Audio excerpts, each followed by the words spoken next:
How are you today? Hope you're having a good day, and it's good to be able to do another of these Facebook live talks. Today I'm doing a talk about a chap called Balaam. Is it Balaam the soothsayer or Balaam the prophet? Let's think about this man. In the book of Numbers, the fourth book of the Bible, one of the books of the Torah, one of the books of the law of the Jews in the Old Testament, is an interesting little interlude regarding a man called Balaam. Balaam appears to have been a pagan soothsayer from close to the Euphrates River, which was some way east of Israel, more like the area where Abraham originally had come from. Now the Moabite king, we find, a chap called Balak, is scared because he sees the Israelites camped on his borders. Remember, they're in this time when they're still wandering through the wilderness. They're east of the Jordan River. Eventually they're going to go west of the Jordan River and take the land which will become known as Israel. But for that, now they're on the borders of the land of Moab. And Balak, the king of Moab, is worried about a potential invasion of all these people. So what does he do? He sends for Balaam, a well-respected, famous soothsayer or prophet in the area.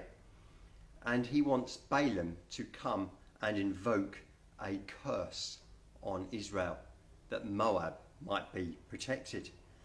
Balaam, when he hears about this, he gets these messengers sent to him who offer him all sorts of money on behalf of the Moabite king. He rather wisely says, well, I'm going to think about it. And when he goes to bed at night, God himself speaks to Balaam and says, don't go. You're not allowed to go. You're prohibited from going. Stay here. That's not right. So Balaam wisely says, I'm not going. But Balak hasn't finished. He comes back with some more men, more messengers, and no doubt an increased pay offer. And this time, again, Balaam does the right thing. He says, I'm going to inquire of God. And this time God says, go. But then what happens is one of the most peculiar stories in the Bible. Now, I'm not sure who Balaam tended to hear from when he was doing his soothsaying. Was it always God, or had God just now revealed himself to Balaam? Because we know that there are other means by which people can prophesy. There's other power sources, spiritual power sources, demonic powers and principalities. People who have been into witchcraft and Satanism, who have then gloriously come from darkness to light and accepted Jesus as Lord, will tell you of the power of the darkness that can come in these ways that people open themselves to demonic practices. But of course they pale in comparison to the living God. And now God himself is speaking to Balaam. So Balaam sets out on his journey. And this is what happens. Numbers 22 verses 21 to 35. I tend to not read long readings in these talks, but this one is well worth the read. The next morning Balaam got up, saddled his donkey, and started off with the Moabite officials. But God was angry that Balaam was going, so he sent the angel of the Lord to stand in the road to block his way. As Balaam and two servants were riding along, Balaam's donkey saw the angel of the Lord standing in the road with a drawn sword in his hand.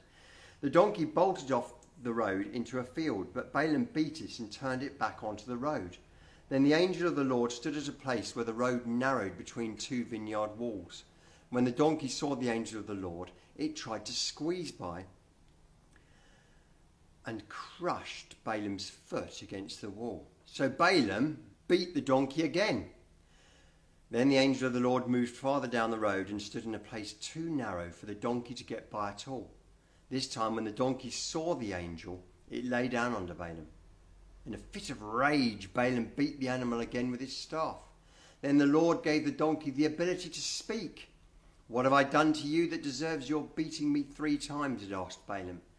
You have made me look like a fool, Balaam shouted. If I had a sword with me, I'd kill you. But I am the same donkey you have ridden all your life, the donkey answered. Have I ever done anything like this before? No, Balaam admitted. Then the Lord opened Balaam's eyes and he saw the angel of the Lord standing in the roadway with a drawn sword in his hand. Balaam bowed his head and fell face down on the ground before him. Why did you beat your donkey those 3 times? The angel of the Lord demanded. Look, I've come to block your way because you are stubbornly resisting me. 3 times the donkey saw me and it shied away. Otherwise, I would certainly have killed you by now and spared the donkey.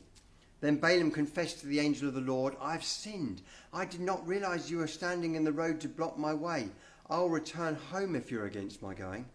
But the angel of the Lord told Balaam, go with these men, but say only what I tell you to say. So Balaam went on with Balak's officials. This most peculiar story humbles Balaam completely. He realizes that he's reliant on God, that God can smite him at any time. He must have been absolutely shaken by this encounter. But yet God is willing for Balaam to go to Balak and to present himself there. So why did God seemingly contradict himself by almost wanting to destroy Balaam on the way? And I think the only explanation that makes sense is that Balaam's motives and heart were in the wrong place. While he seemed to be being obedient to God, I think that probably the money had started to speak to him, that the pound signs had come in his eyes, and he was now willing to just say whatever Balak wanted him to say, and he was going to be disobedient to God. I think his motives had started to go to his own self-interest, and God wasn't having any of that. God was certainly not going to allow him to curse his people, the people of Israel, the people of the covenant that God had made with them. And now Balaam, suitably humbled, suitably humiliated, looking a fool in front of the Moabite officials as well, having to sort of back down even in front of his donkey. Who's the boss here? Well, it's not Balaam, it's the donkey. But above all, of course, it's God himself. And Balaam arrives suitably chastened. And he does what's right. He tells Balak, look, you may want me to curse Israel, but I can only say what God tells me to say. So know that. And if you are worried about what I might say, you best send me home now without pay, because you may be disappointed. I cannot guarantee you I'm going to curse Israel. But Balak, in his foolishness, still tells Balaam to go and to pronounce a message.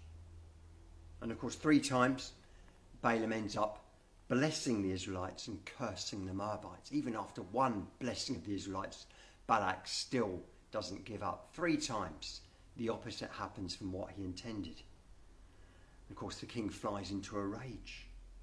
And in all this time, Balaam appears to have learnt his lesson, a bit like Jonah, who eventually did what was right in God's sight, despite wanting to run away at first. It seems that Balaam has some sort of real relationship with God.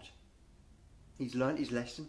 He obeys God, even though it means angering his paymaster. And of course, it means that Balaam ends up going home with nothing. He doesn't get his reward. Why should he? In fact, he's quite lucky to escape with his life, given how angry the king must have been. And we might think, great, God has saved this pagan soothsayer, and he now knows who the living God is. This is fantastic. Another one, as it were, on the side of God who can testify to God's power and goodness. But sadly, tragically, the story does not end there. Balaam was prevented from cursing the Israelites.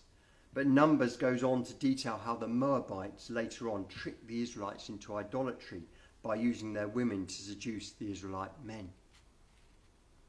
And when Israel, after messing up with that, because they'd been tempted in this way and they'd sort of started to worship other gods, and God had got angry with the Israelites, eventually the Israelites were permitted to have revenge on the Moabites, and they beat them in a great battle. And one of the people who died in that battle, Numbers 31:8 tells us, was Balaam. So he either didn't go home in the first place, or he went home, got a bigger pay offer, and stubbornly went back, even though he knew that this would displease God and put him in enmity with God irreconcilably and irrevocably. Moses actually recounts this about the Moabite women. These are the very ones who followed Balaam's advice and caused the people of Israel to rebel against the Lord. That's what it says in Numbers 31:16. And Balaam's name is even found as a byword for wickedness and immorality in the New Testament. His bad example, recounted by Jesus to the church in Pergamum, in Revelation 2:14, where it says this.